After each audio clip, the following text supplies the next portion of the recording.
Monday, we finally got the announcement that there was a Nintendo Direct that happened today, which is Tuesday. We record on Tuesdays at 9 a.m.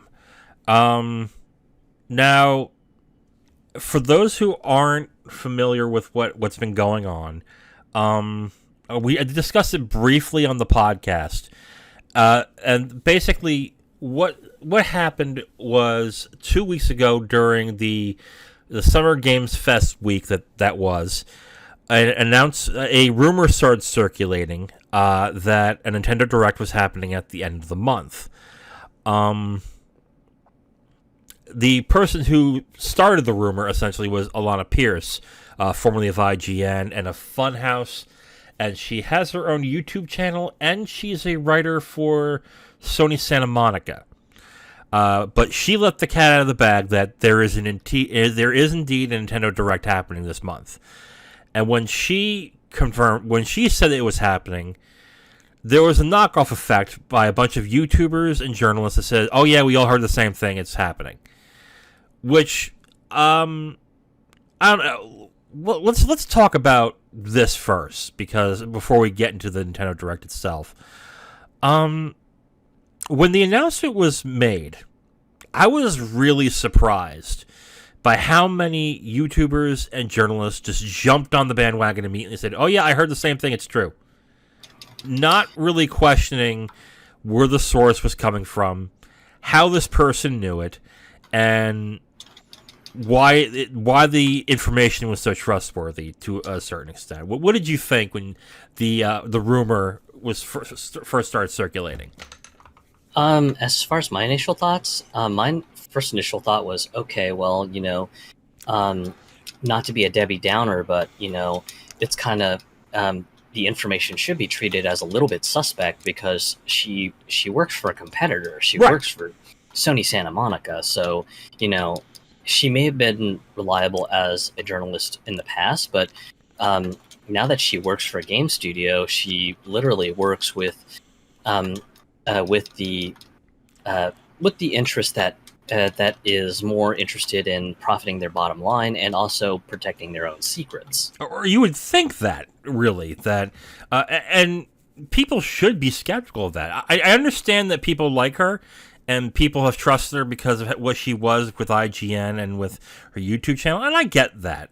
But you need to have a critical mind sometimes and think, wait a minute, this person works for a competitor. Why does she know this information? How did she get it? And why is she letting this out there like this? I mean, you can. It's fine if you want to think she meant nothing by it other than she was excited. Fine, but then on the other hand, I thought two things in this. Either one, it was kind of nefarious that she was announcing this to get hype up, who then would disappoint fans that week with Nintendo, because fans are usually not very well in critical thinking. They hear the announcement, they anticipate it, they expect it, and when it doesn't happen, they don't get pissed at the people who are wrong. They get pissed at the people that they thought should have done it. But the other thing I kept thinking was, okay, but if she's right, and she helps Nintendo get 2 weeks of buzz before Nintendo Direct, and the Nintendo Direct turns out to be a killer Direct, wouldn't she get into some trouble with her higher-ups? Wouldn't she have issues at work for helping a competitor? I just sat here, just kept questioning, like, all of these things but no one was questioning this at all. No one was saying this is kind of suspect. We should really be taking a back seat here and thinking, wait a minute, there's more about this that we should be discussing instead of, ooh, Nintendo Direct. I just came out of this really disappointed with,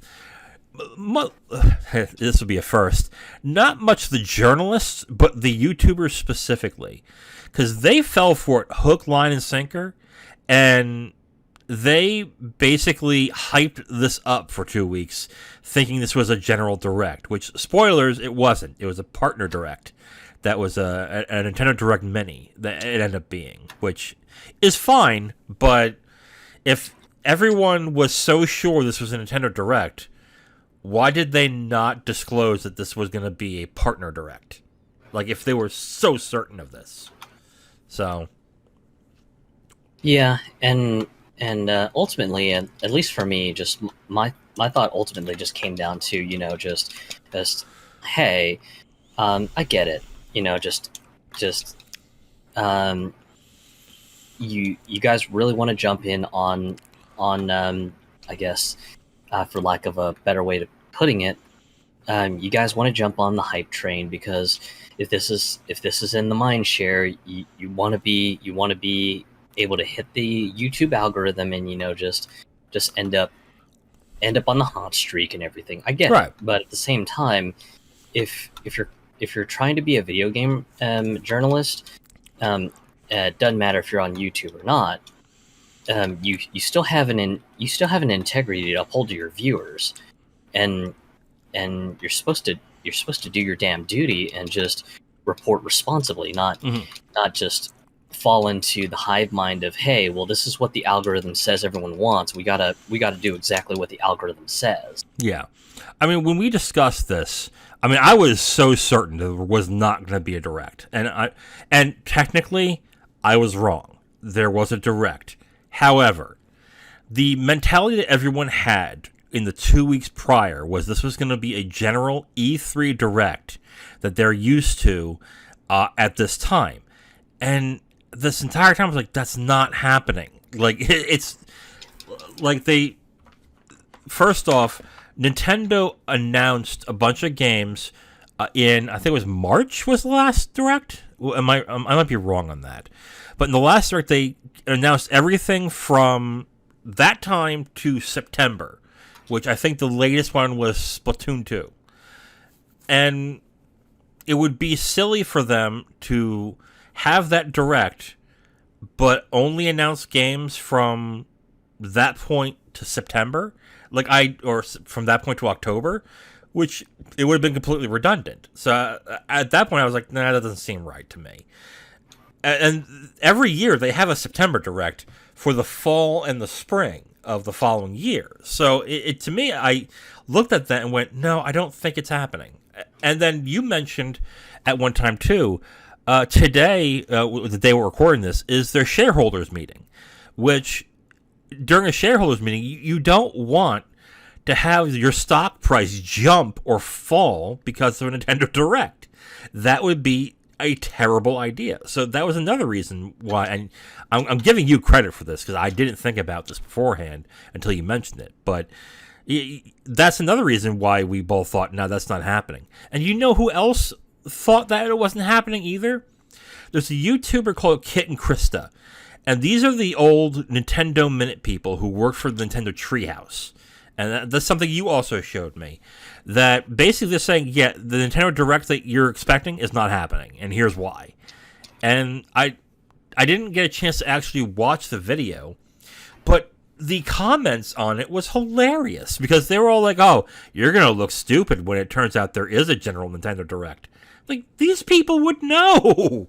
Come on. Yeah, they specifically worked for Nintendo, Yeah. So they know a lot of the Nintendo protocols and procedures, and yeah, just especially when it comes to stuff like potential information that could affect a stock price. Nintendo is not really going to want to break laws because just in multiple countries, withholding financially significant information before a stockholders meeting is technically illegal. Yeah. And I mean, I'm not just talking strictly for the US or anything. Mm-hmm. I'm talking about just countries all over the world. I know Europe, it's illegal in Japan. Yeah. I believe it's illegal in Taiwan as well too, which I think that's where some of the Nintendo stock from Japan is being traded. So yeah, there are just multiple issues with just those who are just like, oh yeah, it's totally 100% confirmed that just this direct is going to happen, and it's just like, yeah, you guys aren't living in reality. It's just Yeah. like, I don't want to be, I don't want to be the guy that pisses in your cereal or anything, but just there is a method to the madness. Right. And when Kit and Krista came with their video, okay, saying yeah, it's not happening and here's why. Do you know how many YouTubers and journalists caught on to it?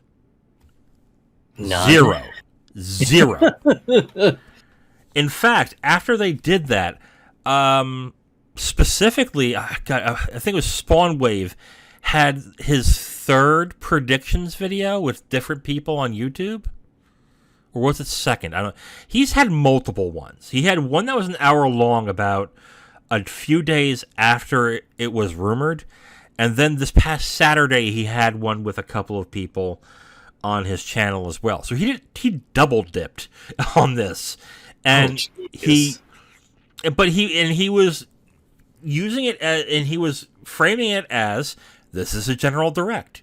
We're expecting Metroid Prime. We're expecting the new Donkey Kong. We're expecting, and I'm listening to this. I'm sitting here. You have no ground to stand on this. What are you doing? And I know what they're doing. They're just feeding into the hype to get more clicks, and they're never going to be like, well, yeah, sorry guys, we were wrong. They were like, well, we were led to believe it was this, but it's actually this. No big deal, and then move on. And if someone criticizes them and says, yo, you were wrong, why not own up to it? Like, you're supposed to be a trusted source or a journalist or something. And I say, well, I'm not a journalist. I'm just a pundit. I just cover the business. I don't consider myself a journalist, so I don't have to abide by that, which is complete bullshit. Because if you're covering the business and you want to be a trusted name that people should listen to, you do have to have due diligence in saying, hey, this is what's happening. Here's the information. Here's maybe why you shouldn't believe it, but here's why I believe it. And then if I'm wrong, I think you'd get more respect if you said, yeah, I kind of I shot my shot and I was off, so sorry. Like, I think they would respect them more if they would have just been out like, yeah, we thought this and we were wrong. But they're not going to do that.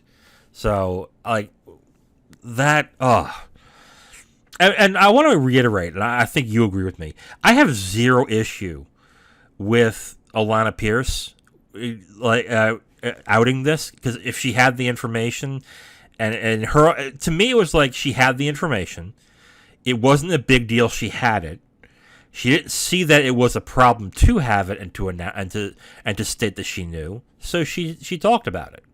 I don't think it was really anything nefarious. I think it was as simple as, oh yeah, this is common knowledge, and she just said it. Now, Yep. I think this will be the last time you hear her say this, because I'm telling you, someone has to have told her that's not a smart move. Because, like, I doubt she's going to get in trouble with this, because this turned out to be a kind of a dud.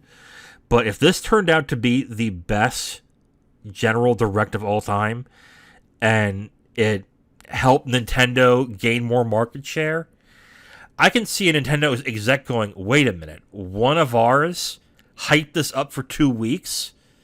What the hell is going on here? Why? And she would be in some trouble. So Yeah. I think this will probably be the last time you're going to hear her talk about this openly. Honestly. Like, I think at least.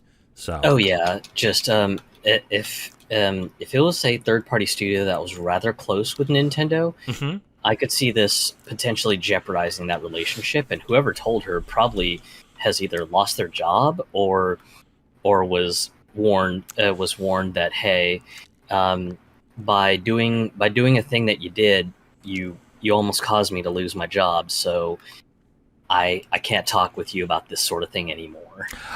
I don't know. With a third party, unless this wasn't, except for the Ubisoft game that was in the Sparks of Hope, the Mario Rabbids game, these were just all third party. So I don't know if I would agree that possibly the person that leaked it to her probably is in some kind of hot water, but I don't think they get fired because I don't think No, Nintendo. I don't think Nintendo would.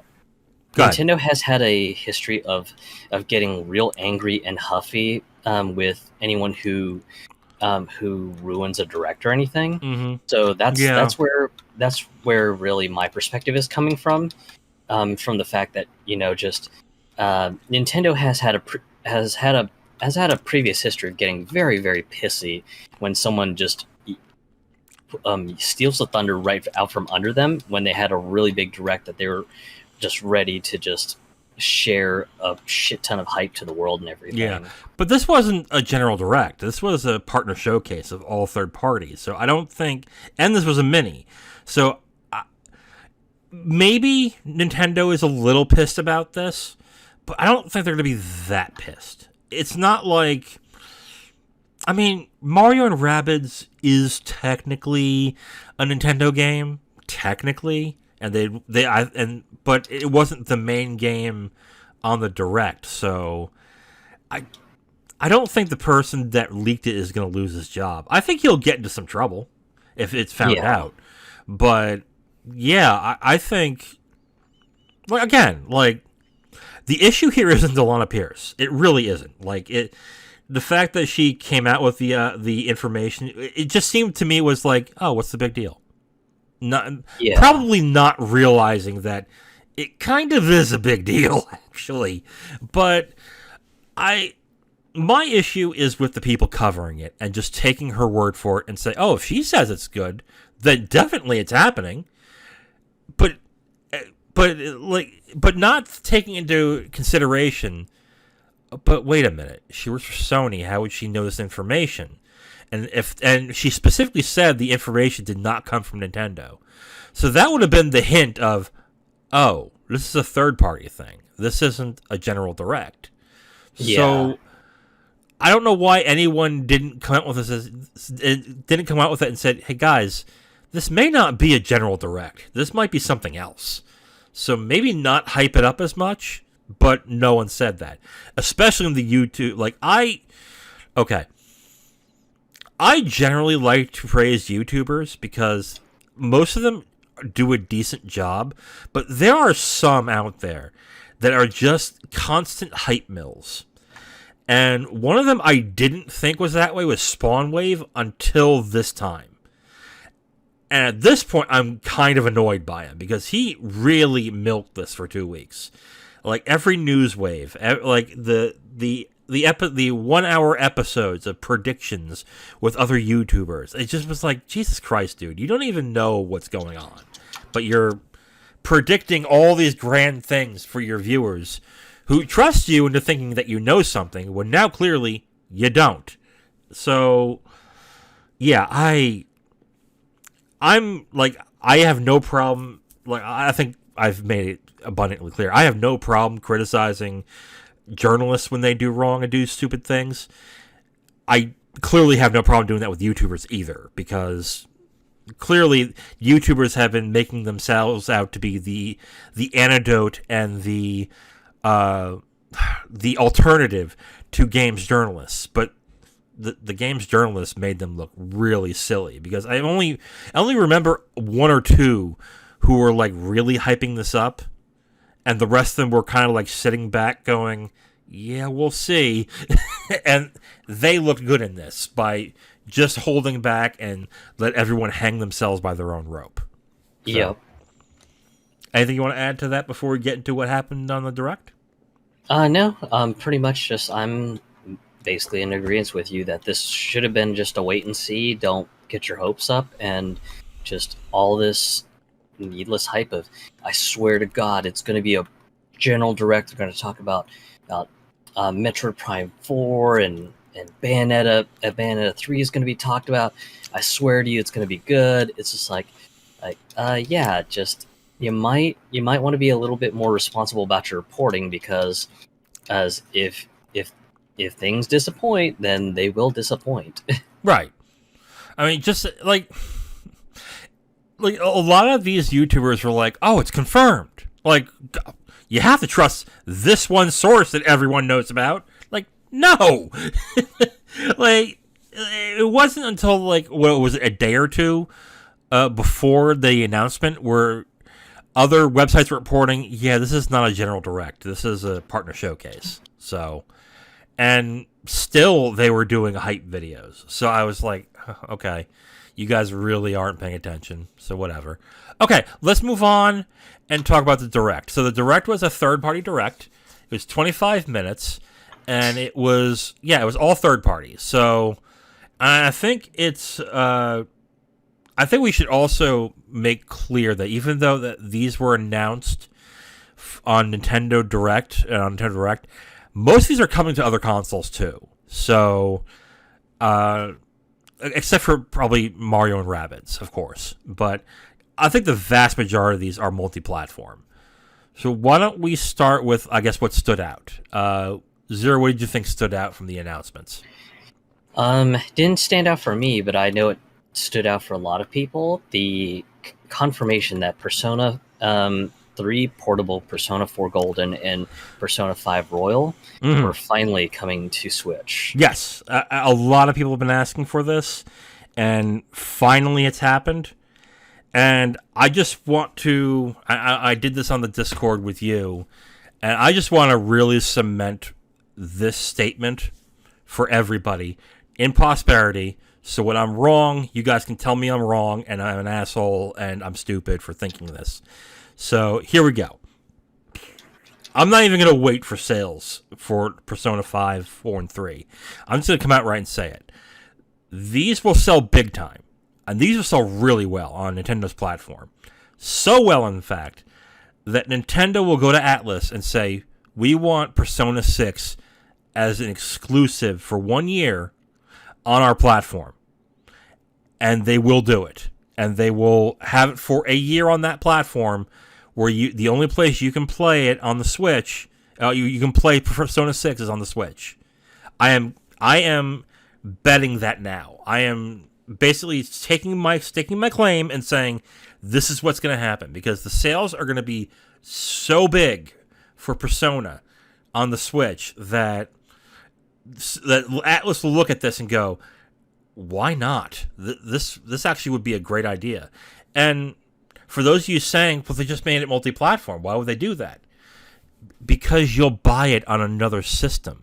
All of you who've already bought Persona on PlayStation are talking about how you're going to buy it for Switch. So yeah, you're going to buy it. So they're already have the mentality of, oh, people will buy it. Sure, if it's good, they'll buy it. And you've proven it. So that's why I think they'll get the exclusive. They'll get extra money for making a Nintendo exclusive. It'll be there for a year. It will sell well. And then it will be multi-platform after that. That's my prediction with that. Yeah, and I mean, it's in my mind, it's definitely a fair thought too, because yeah, if the sales end up being just astronomically crazy, and yeah, just they're not going to ignore it. They're going to look at that real hard and go, shit, we got to talk to Nintendo about some sort of exclusive partnership or something, because just these numbers are fucking insane. Yeah. And Nintendo normally doesn't do that unless they have an ownership stake or they put money into a project, like they do with Bayonetta. But I can see them making an exception here. So, well, no, that's not true. They do exclusives with Monster Hunter now. Like, Monster Hunter is exclusively a Nintendo property now, I think, right? Like the mainline Monster Hunter games, currently, yes. Yeah, so I can definitely see this being a possibility. Yeah, that's again, I'm shooting my shot out there and just saying this is going to happen. Maybe I'm wrong, but it's not fun unless you take a risk. So let's move on. Nier Automata was announced, which surprised me for the Switch. And oh yes, that one genuinely was surprising for me as well too, because when I saw just the scenes from Automata being shown off, I was just like, yeah, watch, this is going to be something stupid and disappointing. It's going to be like, hey guys, it's the cloud version. Aren't you guys happy? and then for the collective groaning of the world to Yeah. go, oh God, why? Just screw off, Square Enix. You guys can't seem to do anything fucking right. Yeah, but it's not the cloud version, is it? It's an actual release that they're doing, correct? Yep, it is Okay. a one and true bona fide version. Now, I'm surprised by this because Nier Automata, I mean, I'm not surprised because it's not a technical powerhouse. It's not a real beautiful game. It's good looking, but it's not like intensive. But this was a buggy game. This is a game that did not optimize well on most systems. So, unless they did a lot of work to make sure it's going to work on a Nintendo Switch, which is an underpowered system, I was kind of surprised that this was announced. Yeah, I mean, it's like I said, for me, I was just expecting just the rug to be pulled out from under me, and just to see an announcement, cloud version, and me to go, God damn it, Square! When will you realize no one cares about these cloud versions? Yeah, Just stop. yeah, you're really hung up on those cloud versions, huh?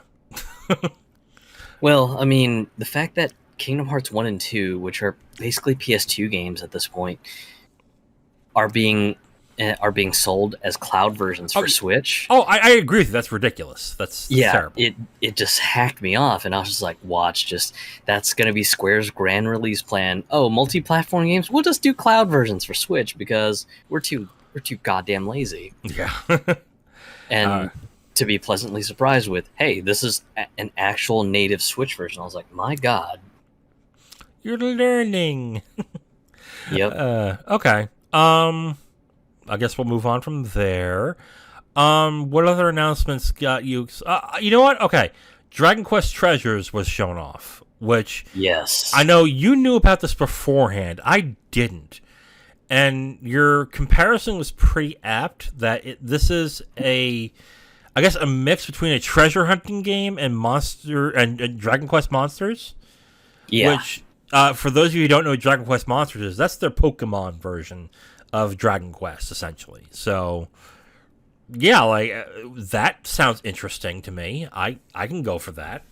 Yeah, and as I'd mentioned to you, just this was talked about in, I believe, one of the Japanese Nintendo Direct presentations, but was not shown off in one of the Western ones.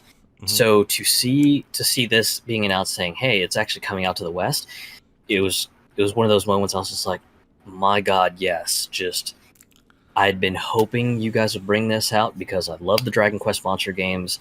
So disappointed that there were some Dragon Quest Monsters games that did not come out on the DS to the West and everything. So to see a Dragon Quest Monster style game arrive to the West, it was just like, thank you. You finally realize that there are Dragon Quest fans outside of Japan, for God's sake. Yeah. Yeah. So, I mean, that's an interesting announcement. That's probably going to be multi-plat. Like, almost all of these are probably going to be multi-platform. So, even if you're not interested in buying games for Switch, these will probably end up on PS4, PS5, Xbox. So, just keep that in mind.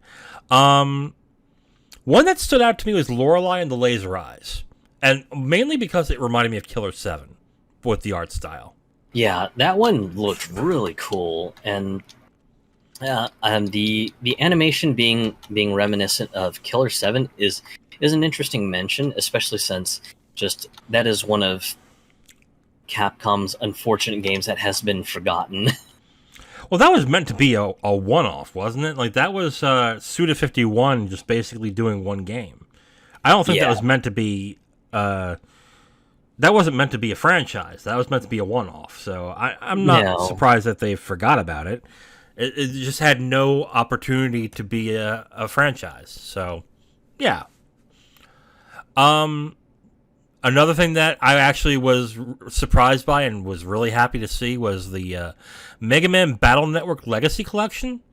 Now, they announced on there that if you buy it digitally, it's going to be sold in separate volumes. So it'll be Volume 1 and Volume 2. which basically sounds like it's going to be sold that way as well physically, which to me would make zero sense because you can fit all 10 games that they're releasing on there onto one cart, no problem. So that's weird. I don't like that, but I'm genuinely excited to get the Battle Network collection on there because those are decent games. So, and I don't have to worry about buying those carts for like $20 to $30 a pop, which is great. So happy about that. Let's talk Sonic Frontiers. They showed this off again, and they showed one cool part in the trailer. But the more and more I watch this, the more and more I'm like, they gotta delay this. Like, this needs work. Like, at least a year's worth of work to make this look better. Because even the combat looks janky, and I'm just like, ugh. Like, obviously, you have issues if you do, like, Sonic games. I'm sorry, but it's true. I'm kidding. But when actual Sonic fans, people who legitimately think Sonic Forces is a good game, are saying to them, please delay this. That should be the hint for Sega to basically be like, yeah, maybe we should work on this again and get this better before we announce it. But there's been no announcement. Even when they've been asking, are you delaying this? They've said, no, we're not delaying this. It comes out in 2022. Get ready. So I'm like, oh, all right. That's going to be great. And it's funny because in this little showcase, they showed the concept of the cyberspace areas. And the cyberspace areas are essentially just the traditional Sonic Adventure style levels. And it was just like, at least in my mind, my thought was, why did you not show this off early during that whole IGN showcase? This would have been a great way to win over some of the skeptics who are longtime Sonic fans, because just a lot of them had concerns that hey, this looks really bad. This looks like just a glorified Unreal Engine demo. Just why are you showing this off to us like you're proud, because it looks terrible? Yeah. And now it's just the question that I had as well. And I mean, I'm not the biggest Sonic fan. I like the games enough, but yeah, just for me, it just really baffled me. It was just like, why have you not shown this? This is something that would have alleviated a lot of the skepticism a lot of folks had, because a lot of folks were just like, this looks like a bad demo. Why would you be proud of this? This is terrible.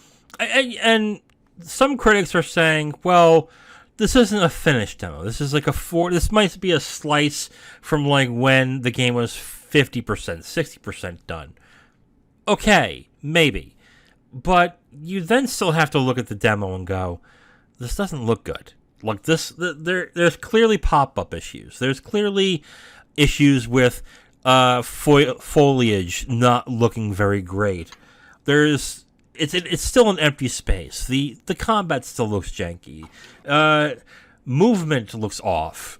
The way that Sonic loses his rings when he gets hit looks weird. I mean, you would have to really objectively look at all this and go, this is not going to look well when we show this off. So why don't you not wait until the game is, 80% done, where it actually looks close to supposedly what the game will look like when it's finished, and then show it off like that?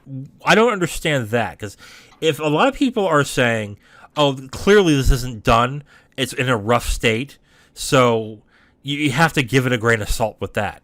Not really if you're trying to use this as a reason for people to be excited by this. Because if you're trying to show this off and say, you should be excited by this because, look, then you're basically just saying, oh, that's the best you got. Oh, ew, no.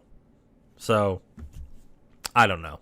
I think they should delay the game, honestly. Oh, yeah. I'm still in the camp of, yeah, this should be delayed, but just it is what it is. So Yeah.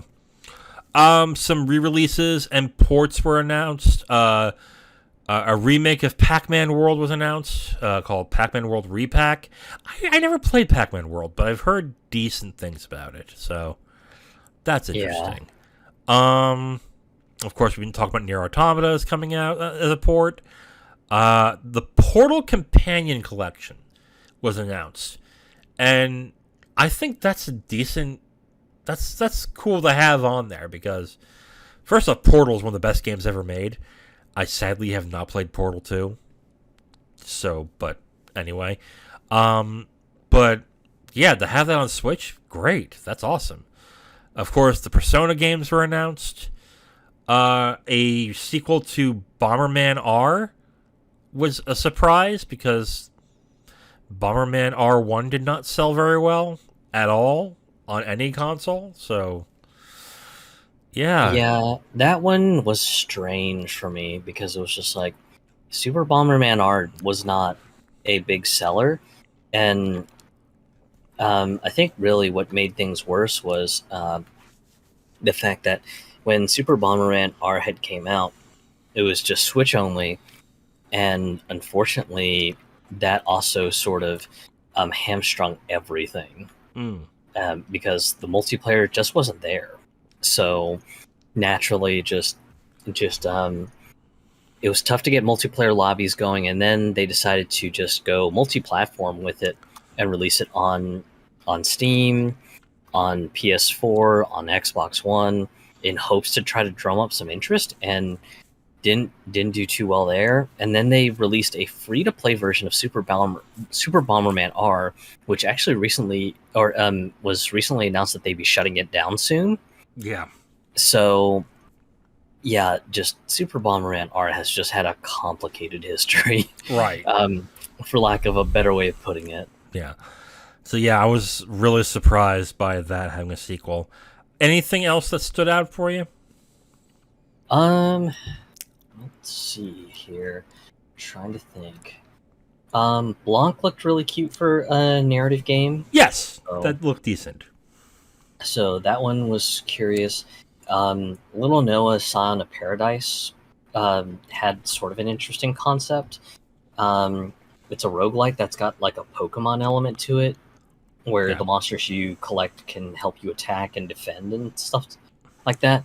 And it shadow dropped today on the eShop for the price of $15. That's not a bad price. Okay. So yeah, I mean, if you're into that kind of thing, that's kind of neat. Epic announced that they would be bringing a train simulator called Railgrade, which I was just like, okay, well, guess for people who like trains, that's kind of cool. Hmm. um, Legend of Right, or RPG Time Legend of Right, that looked neat. Um, with the whole pen and paper aesthetic.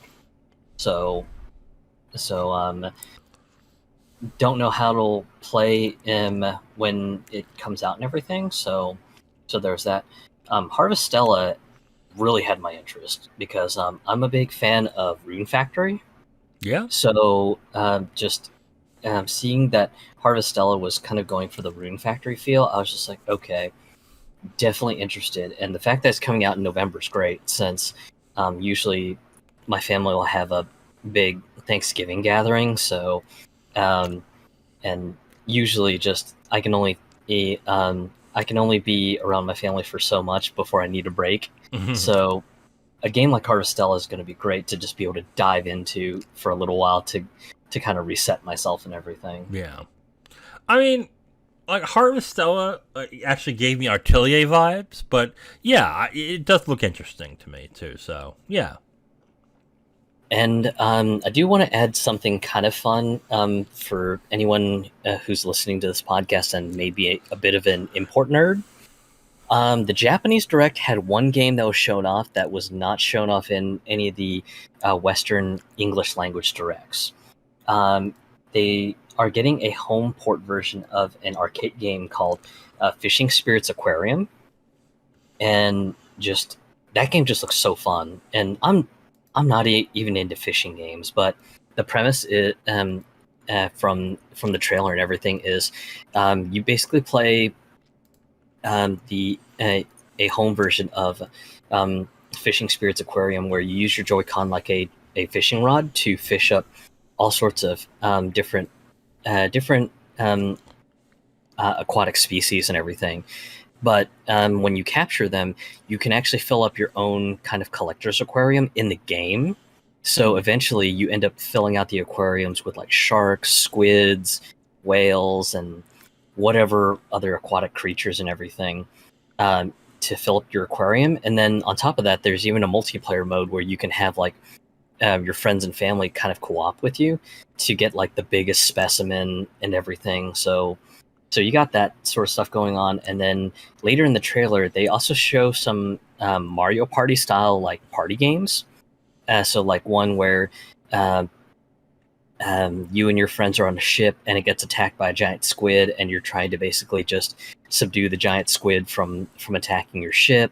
There was a mini game where you and your friends ride on jet skis away from like a giant tidal wave, and it just looked really fun and really neat. And the price isn't bad. It's being priced at 4,100 yen, so about $40, roughly, with accounting for the currency exchange rates right now.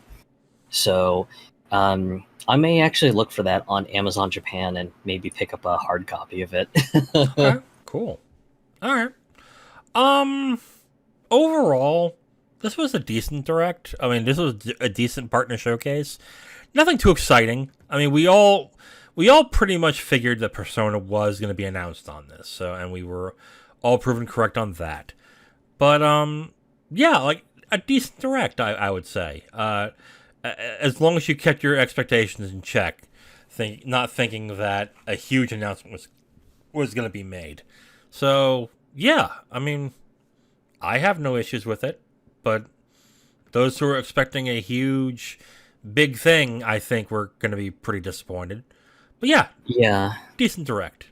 Yeah. Overall, I thought it was fun.